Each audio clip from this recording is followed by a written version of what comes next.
بھائی جان کا اصل نام تو حماد تھا، مگر امی ابو انہیں منی میاں کہہ کر پکارا کرتے تھے۔ ان کے دوست انہیں حماد کے نام سے ہی جانتے تھے۔ میٹرک میں ہونے کی وجہ سے ان سے ایسی حرکت کی توقع نہیں تھی جیسی گزشتہ 3 مہینوں سے کر رہے تھے۔ بھائی جان مسلسل ہر ماہ اپنے جوتے گم کر رہے تھے۔ تیسری بار جب وہ جوتوں کے بغیر اسکول سے گھر آئے تو امی بے حد پریشان ہوئی اور انہوں نے بھائی جان سے پوچھا۔ انہوں نے جو وجہ بتائی وہ امی سے مشکل ہی سے ہضم ہو پائی۔ رات کو سب ابو کے سامنے موجود تھے۔ ہاں منی میاں بتاؤ، آج جوتے کہاں گئے؟ ابو نے پوچھا۔ ابو میں نے امی کو بتا تو دیا ہے، بھائی جان نے رونی صورت بنا کر جواب دیا، مگر اس پر اعتبار کرنا تو مشکل ہے۔ یہ کیسے ہو سکتا ہے کہ اسکول سے واپسی پر تم مسجد میں نماز پڑھنے گئے اور واپسی میں جوتے ہی اپنی جگہ پر نہیں تھے؟ ہر بار جوتوں کے گم ہونے کی تم یہی وجہ بتاتے ہو۔ اس مسجد میں جہاں تم نماز پڑھتے ہو میں بھی اکثر وہیں نماز پڑھتا ہوں، مگر میرے تو کیا کسی اور کے بھی جوتے گم نہیں ہوتے۔ منی میاں اصل بات بتاؤ، ہر بار ایک ہی بہانہ نہیں چلے گا۔ جی ابو، بھائی جان ہکلائے۔ ابو نے اس کے بعد کچھ نہ کہا اور پھر ہم سب اپنے اپنے کمروں میں سونے کے لیے چلے گئے۔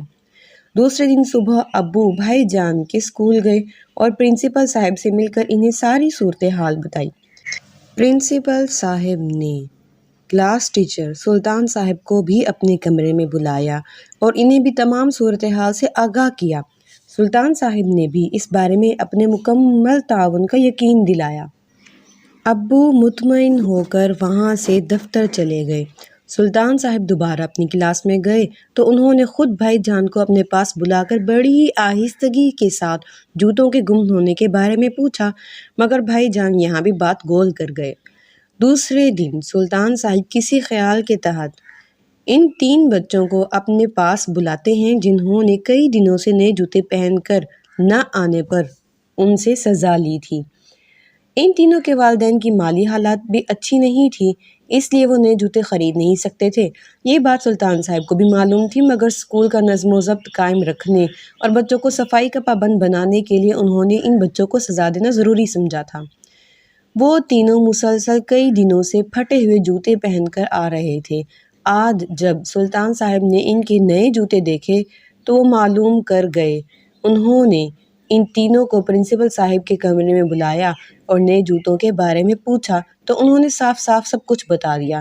کچھ دیر بعد سلطان صاحب نے فون پر ابو کو اصل حقیقت سے آگاہ کیا۔ ابو یہ سن کر بہت خوش ہوئے۔ رات کو کھانے کے بعد ابو کے کمرے میں بھائی جان کی حاضری تھی۔ ابو کے کمرے میں صرف انہی کو بلایا گیا تھا۔ جب وہ کمرے میں سلام کر کے داخل ہوئے تو ابو نے انہیں بیٹھنے کا اشارہ کیا اور پھر بولے، ہاں بھائی منی میاں، تمہارے جوتوں کے 3 جوڑوں کے گم ہونے کی اطلاع اور اصل حقیقت تو مجھے معلوم ہو گئی ہے۔ ابو نے کہا اور کچھ دیر سانس لینے کے لیے رکے۔ جی وہ ابو، بھائی جان نے کچھ کہنے کے لیے منہ کھولا ہی تھا کہ ابو بولے، مجھے معلوم ہو گیا ہے، پہلی بار جوتے گم ہونے کا بہانہ بنا کر تم نے اپنے کلاس فیلو عبدالعزیز کی مدد کی، کیونکہ وہ ٹیچر کے کہنے کے باوجود نئے جوتے خریدنے کی طاقت نہیں رکھتا تھا۔ دوسری بار یہی تجربہ تم نے اپنے دوسرے ساتھی مدثر کے لیے کیا اور اس بار یہ کام تم نے اپنے ایک اور ساتھی شاہد کے لیے کیا ہے۔ ابو کچھ دیر کے لیے رکے اور پھر کہا، بیٹا مجھے خوشی ہے کہ تم اپنے دوستوں اور ہم جماعت ساتھیوں کا اس قدر خیال رکھتے ہو، مگر اس میں ایک غلطی ہو گئی۔ وہ کیا ابو جان؟ بھائی جان نے پوچھا۔ تم نے اس سارے معاملے میں جھوٹ کا سہارا لیا۔ کیا یہ بہتر نہ ہوتا کہ تم مجھے اور اپنی امی کو اعتماد میں لیتے تو ہم تمہیں کبھی اس کام سے نہ روکتے؟ منی میاں، تم نے کتابوں میں پڑھا ہوگا کہ ہمارا مذہب اسلام ہے اور اسلام ہم سے یہ چاہتا ہے کہ جو چیز ہمارے پاس ہماری ضرورت سے زائد ہے اس پر دوسروں کا حق سمجھیں۔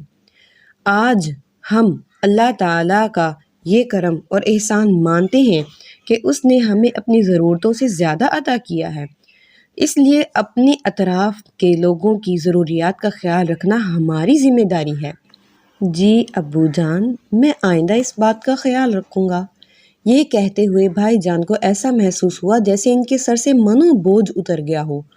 پھر وہ اجازت لے کر کمرے سے باہر آ گئے۔ نیچے ہم سب ان کا بڑی بے چینی سے انتظار کر رہے تھے۔ مجھے اور امی کو تو یہ ڈر تھا کہ کہیں جوتوں والے معاملے پر ابو بھائی جان کو سزا نہ دے رہے ہوں، مگر بھائی جان کا پرسکون چہرہ دیکھ کر ہم بہت خوش ہوئے، اور اس خوشی میں اس وقت مزید اضافہ ہوا جب بھائی جان نے جوتوں کے گم ہونے کی اصل حقیقت ہمیں بھی بتائی۔ یوں کئی دنوں سے زیر بحث رہنے والا جوتوں کا معاملہ بالآخر حل ہو گیا۔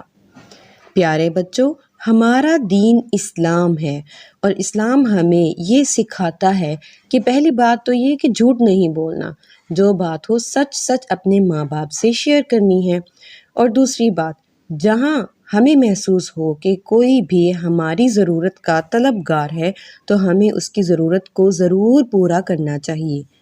اللہ تعالیٰ سے دعا ہے کہ اللہ تعالیٰ ہمیں مکمل طور پر دین پر چلنے والا سچا پکا مسلمان بنائے۔ آمین ثم آمین۔